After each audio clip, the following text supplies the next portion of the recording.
चर्चा की शुरुआत करते हैं एक बार जोरदार तालियों के साथ हमारे बीच मौजूद खास मेहमान का। और क्योंकि बाहर शुरुआत है हल्की गुलाबी ठंड की, सत्र चल रहा है शीतकालीन, लेकिन ऐसा लगता है कि सियासी पारा बहुत गर्म संसद के अंदर नजर आता है। इस बार विपक्ष बहुत अग्रेसिव है, बहुत हमलावर है, जिसमें एक सबसे बड़ा मुद्दा रहा है वक्फ संशोधन बिल को लेकर। और क्योंकि आपकी जिम्मेदारी है अल्पसंख्यक मंत्रालय की, इसीलिए वक्फ संशोधन बिल के साथ ही मैं शुरुआत करना चाहूंगी। आपने कहा कि Rahul Gandhi being an LOP, जो स्तर है भाषा का वो बहुत ज्यादा गिर चुका है। उनके पास एनजीओ से कोई चिट आती है जिसको वो पढ़ देते हैं। ऐसा क्यों लगता है आपको? आप सबको नमस्कार। वैसे तो पार्लियामेंट चलाने का जिम्मेदारी सबका है, सरकार का तो है ही, विपक्ष का भी है। सब जितना सदस्य हैं मिल करके पार्लियामेंट को अच्छी तरह से हम लोग चला सकते हैं। लेकिन एक वर्ग या एक ग्रुप चाहेगा तो पार्लियामेंट को डिस्टर्ब कर सकते हैं। कभी कभी एक मेंबर ऑफ पार्लियामेंट भी माहौल बिगाड़ सकते हैं। तो हम लोग तो कोई यहाँ डिक्टेटर सरकार तो है नहीं, तो सबका सुनना पड़ता है। तो सुनते सुनते हम लोग सरकार जो है चाहते हैं कि संसद का सत्र अच्छा से चले। लेकिन पहले दिन से कांग्रेस पार्टी और उनके साथियों ने जो हंगामा करने का प्रयास किया, तो मुझे लगता है कि अब धीरे धीरे कांग्रेस पार्टी को भी समझ में आ रहे हैं कि इस तरीके से हंगामा करने से कोई राजनीतिक लाभ तो मिलने वाला है नहीं। नुकसान होता है तो पार्लियामेंट का नुकसान होता है, देश का पैसा नुकसान होता है, हमारा बिजनेस ट्रांजैक्शन जो होता है उसका नुकसान होता है। दूसरा, जैसे आपने कहा विपक्ष बहुत एग्रेसिव है। एग्रेसिव अच्छा चीज़ के लिए एग्रेसिव हो तो बहुत अच्छी बात है। नकारात्मक एग्रेसिव क्या होता है? कोई चिल्लाने के लिए एग्रेसिव हो, किसी को गाली देने के लिए एग्रेसिव हो, वो एग्रेशन का कोई मतलब नहीं है। हम लोग भी एग्रेसिव है, लेकिन विकास के लिए एग्रेसिव है, देश को आगे ले जाने के लिए भी हम लोग भी बहुत एग्रेसिव है, किसी को धमकाने के लिए एग्रेसिव नहीं है। पार्लियामेंट, देखिए मैं ये मानता हूँ कि क्योंकि हमारा देश दुनिया का सबसे बड़ा लोकतंत्र है, तो सबसे बड़ा लोकतंत्र का संसद, वो तो हंगामा थोड़ा हल्ला गुल्ला तो होगा ही, उसमें हमारा कोई आपत्ति नहीं है। हम लोग जब नए नए पार्लियामेंट में आए तो हमने तो देखा है, बहुत सीखा भी है। अटल बिहारी वाजपेयी जी, चंद्रशेखर जी, आडवाणी जी, कई सीनियर उसमें जब एमपी थे तो हम लोग पीछे से बैठ करके सुनते थे, फिर हम लोग भी बोलते थे जब मौका मिलने पर। लेकिन हम लोग ऐसे तो नहीं करते थे कि पहले दिन कुएं में कूद जाओ और पूरा हंगामा करो। ऐसा तो पार्लियामेंट नहीं होना चाहिए। तो इसलिए जैसे कांग्रेस पार्टी का विशेष करके जो व्यवहार है वो ठीक नहीं है, लोकतंत्र के लिए ठीक नहीं है। जबरदस्ती करेंगे तो बिल पारित करना तो हम लोग कर सकते हैं, हमारे पास मेजोरिटी है। हम इसलिए अभी पार्लियामेंट जबरदस्ती बिल पास नहीं कराया। हम चाहते कि मौका और देंगे और चर्चा करना चाहिए। कोई भी विषय चर्चा करके पारित होता है तो उसका महत्व होता है। अदरवाइज अगर ऐसे करते रहेंगे और हमको सरकार चलाना है, फाइनेंस बिल पास करना है, एप्रोप्रिएशन बिल पास कराना है, कई इंपॉर्टेंट बिल्स है पास करना है, और पास नहीं करेंगे तो देश कैसे चलेगा? तो हम तो पार्लियामेंट को तो चलाना ही है और बिल भी पारित करना है, लेकिन हम चाहते हैं कि चर्चा हो करके पारित हो तो सार्थक होता है। लेकिन आपको लगता है किरण रिजिजू जी की पिछले कुछ समय में जो संसद की कार्यवाही है वो इस हंगामे की भेंट ज्यादा चढ़ी है? जब जनता देखती है सदन की कार्यवाही तो उसको लगता है कि उससे जुड़े हुए बिल पारित हों, चर्चा हो, जैसा कि आपने भी जिक्र किया। लेकिन जब सदन की कार्यवाही खत्म होती है और जब आवर्स निकल कर आते हैं कि कितने घंटे सार्थक चर्चा रही या कितने घंटे हंगामे की भेंट चढ़ते रहे, आपको क्यों लगता है, क्या सिर्फ कोरी राजनीति वजह है विपक्ष के इस हंगामे की सदन के भीतर, और नुकसान ज्यादा बड़ा किसका होता है? मैंने सोचा कि कांग्रेस पार्टी सुधर जाएंगे, क्योंकि पिछले 2 सत्र में बहुत हंगामा किया। चुनाव में तो कोई उसको लाभ तो मिला नहीं है। तो अभी महाराष्ट्र में भी चुनाव हुए, उसमें भी उनको कोई लाभ मिला नहीं है। झारखंड में भी उनका पार्टनर का तो अच्छा हुआ, लेकिन कांग्रेस का तो कोई लाभ मिला नहीं है। तो या संसद में हंगामा करके कोई पब्लिक का सपोर्ट तो मिल नहीं रहा है, तो फिर हंगामा क्यों करते हैं? लोकतंत्र में पीपुल्स पल्स, लोगों के जो भावना है उसको समझना जरूरी है। तो कोई नहीं चाहते जी इस देश में जितना मिडिल क्लास हो, गरीब हो, अपर क्लास हो, वुमेन, मैन, यूथ, किसी को भी पूछो, कोई नहीं चाहता कि संसद में हंगामा हो। सब चाहते हैं कि संसद में चर्चा होना चाहिए। कितने कॉलेज यूनिवर्सिटी के बच्चे पार्लियामेंट देखने के लिए आते हैं, सबको हम लोग सीट देते हैं, वो गैलरी, इतना बड़ा गैलरी बनाया हुआ है। सब चाहते हैं कि पार्लियामेंट में डिबेट डिस्कशन कैसे चलते हैं देखना चाहते हैं। वो आते हैं, हंगामा हो गया, पार्लियामेंट बंद हो गया। बेचारे दिन भर समय लेके आते हैं और पार्लियामेंट का व्यवस्था ऐसा कैसे चलेगा? मैं पार्लियामेंट्री अफेयर्स मंत्री जरूर हूं, मेरा पास जिम्मेदारी है, लेकिन हर एक मेंबर का भी उतना ही जिम्मेदारी है। पार्लियामेंट चलाना, ये मैं मानता हूं हर एक मेंबर को रिस्पॉन्सिबिलिटी लेना पड़ेगा। On a lighter note, parliament चलाना आसान लगता है आपको या कभी कभी कठिन लगता है कि ये बहुत ज्यादा रकस हो रहा है पार्लियामेंट? मेरा तो ऐसा स्वभाव है, मैं सबसे बात करता हूँ, विपक्ष के नेताओं से भी, मेरे घर में भी आते हैं।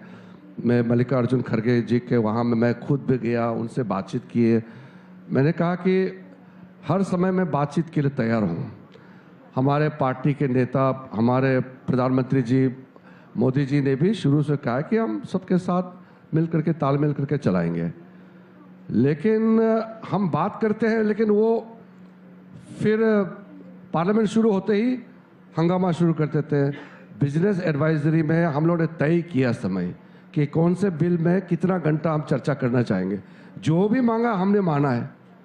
अब मैं अंदर में क्या तय किया था अभी बाहर तो नहीं बोलूँगा, लेकिन जो जो विपक्ष ने मांग किया है हमने एग्री किया है। कोई छोटा बिल भी हो, अगर विपक्ष कहते हैं कि हम 3 घंटा का चर्चा चाहते हैं, वो भी हमने मंजूरी दिया है। हम लोग इतना मतलब बहुत पॉजिटिव माइंड से हम लोग बात करते हैं। लेकिन अब देश दुनिया का सामने में क्या मैसेज जाते हैं? लोकसभा शुरू होते ही, राज्यसभा शुरू होते ही वो नीचे आ जाते वेल में। ये अच्छा दृश्य नहीं है जी। आपने, क्योंकि महाराष्ट्र चुनाव की चर्चा की, पहले तो आपकी पार्टी को बहुत बहुत बधाई। हरियाणा में आपने एक बड़ी जीत दर्ज की, उसके लिए भी आपको बहुत बहुत बधाई। और जम्मू कश्मीर में जिस तरीके से आपका जो परफॉर्मेंस था वो बहुत बेहतर रहा पिछले चुनाव के मुकाबले, उसके लिए भी आपको बधाई। लेकिन महाराष्ट्र में इस बार एक नैरेटिव सेट किया गया, एक है तो सेफ हैं, बटेंगे तो कटेंगे। लेकिन विपक्ष इस पर भी कहता है कि आप बांटने की राजनीति करते हैं और यही बीजेपी को सूट करती है और उनको लगता है कि चुनावों में इसका लाभ होगा। आपको लगता है जो नैरेटिव, जो नारे महाराष्ट्र के चुनाव में दिए गए, एक है तो सेफ वाला नैरेटिव काम किया और यही बीजेपी की इस बम्पर जीत की बड़ी वजह रही? अगर एक है तो सेफ है, उसको भी आपत्ति है, तो आप उसको कैसे समझाएंगे? जो दिन में सोने का नाटक करेंगे तो आप उसको जगा नहीं सकते हैं। हम अंग्रेजी में भी कहते हैं कि united we stand, divided we fall. वही तो एक है तो सेफ है कि हम एक है तो हम सेफ है, यूनाइटेड एज ए इंडिया हम एक रहना है। उसमें आपत्ति का तो कहाँ से, आप किस नज़र से उसको आपत्ति लगता है? कहाँ आप देखिए, कांग्रेस को भी पूछ सकते हैं। तो इसको सही बोलने पर भी अगर गलत है बोलता है तो उसको तो मैं कुछ नहीं कर सकता हूँ। लेकिन पब्लिक ने कांग्रेस का और उनके दलों का बात को एक्सेप्ट नहीं किया है, यही नतीजा दिखाया। हम लोग तो, मैं खुद महाराष्ट्र में कम से कम 3 महीने रहा, आना जाना करते रहा। लोग समझ गए, लोकसभा में थोड़ा सा एक नैरेटिव चलाया था, वो तो बिल्कुल फट गया है, वो फ्यूज हो गया। तो अब तो उनका, मुझे लगता नहीं है कांग्रेस को कोई और नैरेटिव ऐसे है जो लोगों को बेवकूफ़ बना सकते हैं। क्योंकि आपके पास अल्पसंख्यक मंत्रालय की भी जिम्मेदारी है किरण रिजिजू जी, चुनावों के दौरान बदलती डेमोग्राफी का मुद्दा उठा, झारखंड में उठा, उससे पहले असम में भी इस बात का जिक्र हेमंता बिस्वा शर्मा की तरफ से किया गया कि डेमोग्राफी बदल रही है, घुसपैठ हो रही है। फिर अरुणाचल में भी लगभग इसी तरीके की स्थिति देखने को मिलती है। आप इसे सिर्फ एक चुनावी नारा या एक अगेन नैरेटिव की तरह देखते हैं, या एक गंभीर समस्या ये बदलती डेमोग्राफी आपकी नजर में है और एक बड़ा संकट भी? नहीं, देखिए, जब बीजेपी का जन्म नहीं हुआ, 1980 से पहले भी इंडिजिनस पॉपुलेशन का सेफगार्ड, इलीगल इमिग्रेंट्स का इशू, ये तो पहले भी रहा है, ये कोई नए मुद्दे नहीं है। हम लोग ये चाहते हैं कि जिस जगह में मूल रूप से जो लोग रहते हैं उनका पहचान बनाए रखे। ये कोई चुनाव का विषय नहीं है, ये हमारे लिए अस्तित्व का विषय है कि हमारा पहचान, हमारा मान सम्मान, हमारा कल्चर, हमारा ट्रेडिशन बचाए रखे। कौन नहीं चाहेगा ये बताइए।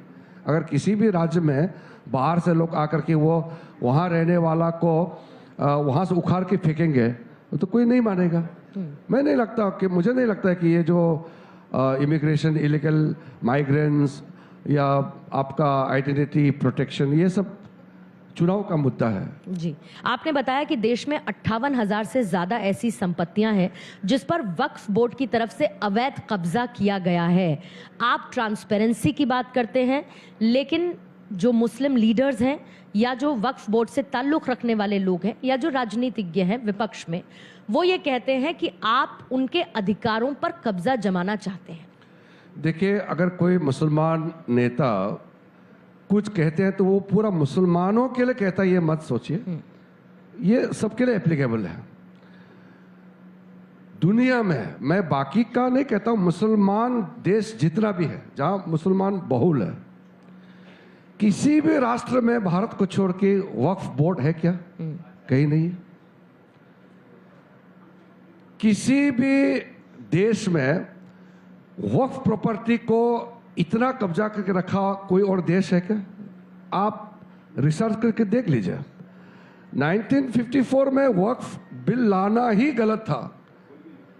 आप कुछ ट्रस्ट बनाइए, कोई प्रावधान कीजिए। संविधान में तो वक्फ का कोई प्रावधान तो है नहीं। आप कुरान खोल के देखिए, वहाँ वक्फ शब्द है क्या? नहीं है। तो हमारे देश में वक्फ बोर्ड का व्यवस्था क्यों खड़ा किया गया? अगर कोई कहता है कि आज देश में तीसरे सबसे बड़ा संस्था जिसके पास जमीन है तो वो वक्फ बोर्ड के पास है, वो भी सही नहीं है। आप कहेंगे कि डिफेंस के पास सबसे ज़्यादा ज़मीन है, उसके बाद दूसरे नंबर में रेलवे के पास है, तीसरे वक्फ बोर्ड के पास है, ये भी तो गलत है। डिफेंस का जितना ज़मीन है तो डिफेंस क्या, वो डिफेंस मिनिस्ट्री अपने लिए रखा है कि वो देश का ज़मीन है। रेलवे में, आप रेलवे में जाते होंगे, 1000 किलोमीटर आप रेलवे ट्रैक से ही तो आप सफ़र करते हैं।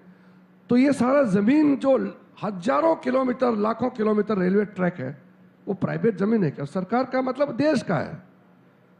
तो वक्फ प्रॉपर्टी में तो कोई देश का बोल के तो डिक्लेयर किया नहीं है। आप मूल रूप से देखिए, देश का ज़मीन देश का होता है। आप अगर दिल्ली में लैंड अलॉटमेंट ले लीजिए, किसी भी राज्य में लैंड अलॉटमेंट लीजिए, क्या लिखता है? ये लैंड टेम्पररी आपको अलॉटमेंट किया जाता है, जमीन देश का होता है। तो रेलवे का जमीन हो या डिफेंस का, देश का होता है। तो वक्फ बोर्ड में ये आप प्रावधान है कि एक बार वक्फ का जमीन हो गया तो वो हमेशा वक्फ का हो जाता है, आप रिवर्स कर ही नहीं सकता है। ऐसा व्यवस्था होना चाहिए क्या देश में? देखिए, इसमें राजनीतिकरण किया जा रहा है। माइक बजा बजा करके मुसलमानों के कॉलोनी में घुमा घुमा करके कहता है कि वक्फ बिल अमेंडमेंट हो जाएगा तो सारा मस्जिद, कब्रिस्तान सब सरकार ले जाएंगे। ये कौन लोग फैला रहे हैं इस तरह का जो अफवाहें और झूठ? कौन बोलते हैं? ये वो लोग हैं जिन्होंने मुसलमानों को वोट बैंक बना कर रखा है। ये नुकसान किसका है? मुसलमानों के लिए भी नुकसान है, देश के लिए भी नुकसान है। किसी एक वर्ग को वोट बैंक बना कर रखना, ये कितना गलत बात है। किसी भी कांग्रेस नेता को पूछिए, बोलते हैं कि 15-18% मुसलमान वोट वैसे ही मिलना है, अब हिंदू को डिवाइड करो। ये कोई तरीका होता है क्या? इसमें, इस देश में किसी भी वर्ग, किसी भी जाति को वोट बैंक बनाना, ये कांग्रेस ने शुरू से खेल खेला है। उसी का वजह से शुरू में ही पंडित नेहरू के समय में वक्फ बोर्ड बनाया और वक्फ एक्ट पास किया गया है। हम लोग अभी उसको बदलना चाहते हैं, ट्रांसपेरेंसी के साथ, अकाउंटेबिलिटी के साथ। उसका हिसाब किताब तो होना चाहिए ना जी। मैं अभी डिटेल में तो नहीं कहूँगा, लेकिन हमारा मंशा बहुत साफ है। न्याय देंगे। मुसलमानों के बीच में भी बहुत गरीब मुसलमान हैं, बैकवर्ड मुसलमान है, महिला है, विशेष करके महिला और बच्चे। उनके लिए अगर इतने लाखों का वक्फ संपत्ति को अगर मुसलमान गरीबों के लिए, महिला बच्चे के लिए अगर काम नहीं आ रहा है, कहते हैं कि मुसलमानों में गरीबी ज़्यादा है, तो गलती किसका है? कि हमको नहीं सुधरना चाहिए कि हम सरकार में हैं? वक्त संशोधन बिल को लेकर अभी आप कुछ मुस्लिम लीडर्स से आपने मुलाकात की। आपको लगता है कि ऐसे बड़े मुस्लिम लीडर्स जिनकी आवाज़ सुनी जाती है, असदुद्दीन ओवैसी साहब भी उन मुस्लिम लीडर्स का एक हिस्सा होना चाहिए जो शायद उस नेगेटिव नैरेटिव को ख़त्म करके एक पॉजिटिव अप्रोच के साथ मुसलमानों के बीच जाए? नहीं, मैंने देखा है जैसे असदुद्दीन ओवैसी और कुछ लोग हैं, वो तो सुधरने वाला नहीं है। उसको आप जितना भी बोलो उसका एजेंडा में वो चलेंगे, वो कुछ उससे हम वो उम्मीद नहीं रखते हैं। लेकिन हजारों मुसलमान हमारे पास आते हैं और मुसलमान के लीडर्स आते हैं, और सुन्नी से भी, शिया से भी, अहमदिया से भी, दाऊदी बोरवा से भी कई लोग मेरे पास आकर के कहते हैं कि हम आपके साथ हैं। वक्फ बोर्ड का जो मामला है ये बहुत गंभीर है, माफिया लोगों ने कब्जा करके रखा हुआ है, इस पे प्रहार होना चाहिए। अल्पसंख्यक आरक्षण को लेकर एक अल्पसंख्यक मंत्री होने के नाते आपके विचार क्या हैं? इसको लेकर क्या? देखिए, मिनिस्ट्री ऑफ माइनॉरिटी अफेयर्स ये वेलफेयर मिनिस्ट्री है। संविधान में धर्म के नाम से आरक्षण देने का कोई व्यवस्था नहीं है। कांग्रेस ने बहुत मतलब ऐसा काम उठाया जो संविधान का खिलाफ है, संविधान के स्पिरिट का खिलाफ है। धर्म का नाम में अगर आप रिजर्वेशन देना शुरू कर देंगे तो ये देश बढ़ जाएंगे। आप इसका कॉनोटेशन समझिए, उसका प्रभाव। धर्म अपना अपना फेथ होता है, अपना हिसाब से मानते हैं, लेकिन जो रिजर्वेशन है वो आपका सोशल स्टेटस, सामाजिक व्यवस्था में लगता है कि इन लोगों को आरक्षण देना चाहिए ताकि वो बराबर में आ सके। ये संवैधानिक प्रक्रिया है। अब कांग्रेस जबरदस्ती धर्म को घुसा रहे हैं, वो भी कहते हैं कि मुसलमानों को ही रिजर्वेशन देना चाहिए। वो बुद्धिस्ट का बात क्यों नहीं करते हैं? सिखों का बात क्यों नहीं करते हैं? लोकसभा चुनावों से लेकर अब तक ये कहा जाता रहा विपक्ष की तरफ से कि आप संविधान खत्म कर देंगे, जिसमें इनफैक्ट बीजेपी के ही कुछ लीडर्स के बयानों को मेंशन करते हुए कहा गया कि हमने ऐसा नहीं कहा, ये खुद बीजेपी कहती है। एक, उस नैरेटिव को लेकर आपका टेक क्या है? और दूसरा, संविधान दिवस और अभी संविधान दिवस के मौके पर लोगों में आती हुई जागरूकता, लोगों के बीच में पहुंचाए जा रहे संदेश कितना ज्यादा मायने रखते हैं? इतिहास खोल के देख लीजिए, कब कब संविधान पर हमला हुआ।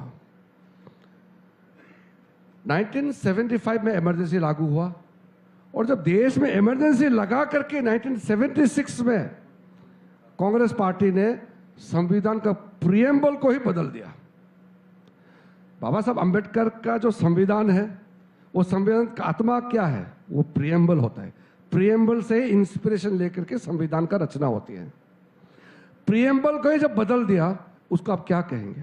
बांग्लादेश का जिक्र बार बार होता है, हालांकि विदेश मंत्रालय का इस पर बयान आ चुका है, लेकिन क्योंकि वहां पर भी अल्पसंख्यकों को टारगेट किया जा रहा है, हिंदुओं को टारगेट किया जा रहा है, घरों को जलाया जा रहा है, मंदिरों को तोड़ा जा रहा है, ऐसे में एक सेफ्टी कंसर्न है वहां पर रह रहे हिंदुओं को लेकर, माइनॉरिटीज को लेकर। ये तो पहले ही प्रधानमंत्री जी ने कह चुके हैं कि बांग्लादेश में जो परिस्थिति है उसमें माइनॉरिटीज़ को, हिंदू सिर्फ नहीं, हिंदू, क्रिश्चियन, बुद्धिस्ट, जितना भी माइनॉरिटीज़ है, उनका सेफ्टी के लिए बांग्लादेश में जो वर्तमान सरकार है ध्यान रखना चाहिए। प्रधानमंत्री जी ने पहले ही इसका एक्सप्रेस कर चुके हैं और विदेश मंत्रालय भी उसमें आगे उसमें नज़र रखा हुआ है। पिछले कुछ दिनों में चीन के साथ सर एक बड़ी प्रोग्रेस देखने को मिली, डिसएंगेजमेंट और गलवान से पहले की यथास्थिति बरकरार रहे, क्योंकि अरुणाचल की सीमा पर भी है। क्या आपको लगता है कि किसी तरीके के चैलेंजेस, और एक और सवाल कि चीन पर अभी भरोसा किया जा सकता है क्या, या स्टेप बाय स्टेप डिप्लोमेसी के जरिए, राउंड टेबल टॉक्स के जरिए हम इसमें और आगे प्रोग्रेसिवली बढ़ते हुए नजर आएंगे? चाइना का विषय ऐसा है, ये बहुत ही सेंसिटिव है। हमारा देश में चाइना और इंडिया चाइना के रिलेशन को लेकर के भी बहुत लोगों को अंदाज़ा नहीं है, इसको रियल इन्फॉर्मेशन नहीं होते हैं। कभी प्रोपोगंडा में फंस जाते हैं, कभी कुछ नैरेटिव्स में फंस जाते हैं। ये बहुत सेंसिटिव है, और हम दो बड़े मुल्क हैं एशिया में और दुनिया में भी, सबसे दो बड़ा पॉपुलेटेड कंट्रीज हैं। तो चाइना के साथ अभी जो स्टेबिलिटी आए हैं बॉर्डर एरिया में, ये हमारे देश के लिए भी बहुत अच्छा है, चाइना के लिए भी अच्छा है। मेरे खुद प्रदेश में इतना 1000 किलोमीटर से भी ज़्यादा हमारा वहाँ सीमा लगता है, तो वहाँ शांति होता है तो अच्छा लगता है। मैं तो बॉर्डर जाता हूँ, इस बार मैं बॉर्डर गया तो मुझे अच्छा लगा, कोई टेंशन नहीं था।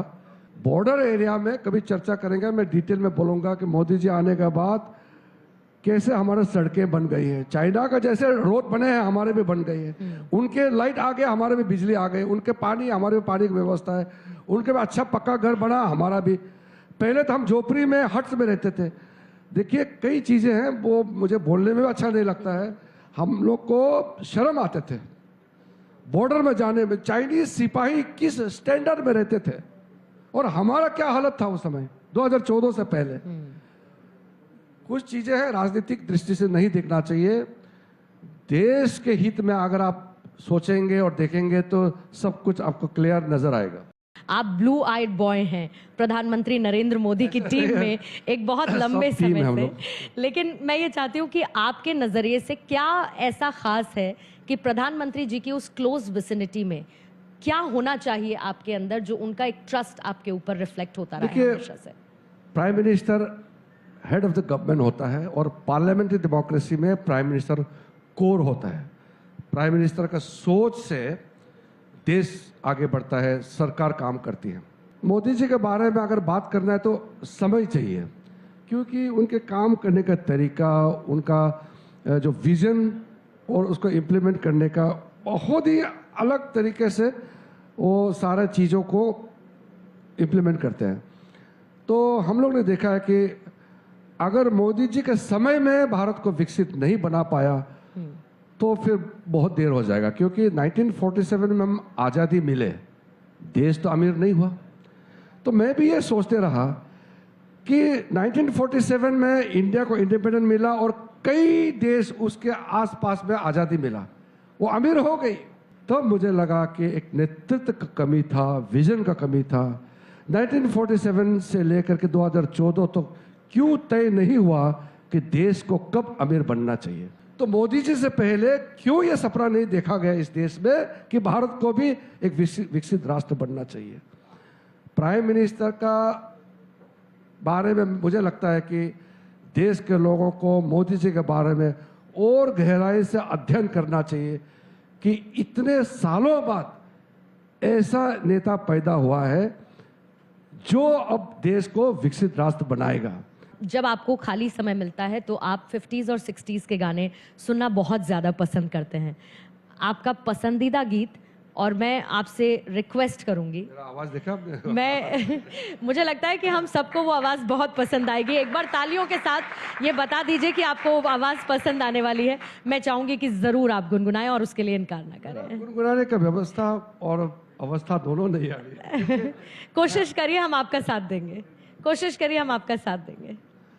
हम जिसे गुनगुना नहीं सकते, हम जिसे गुनगुना नहीं सकते, वक्त ने ऐसा गीत क्यों गाया, वक्त ने ऐसा गीत क्यों गाया। जिंदगी धूप तुम घना साया, तुमको देखा तो ये ख्याल आया। धन्यवाद, बहुत बहुत शुक्रिया आपका किरण रिजिजू बहुत जी। मेहनत से गाया है। बहुत मेहनत को हम इन्हीं तालियों के साथ अप्रिशिएट करते हैं। Thank you so much sir for joining us. Thank you.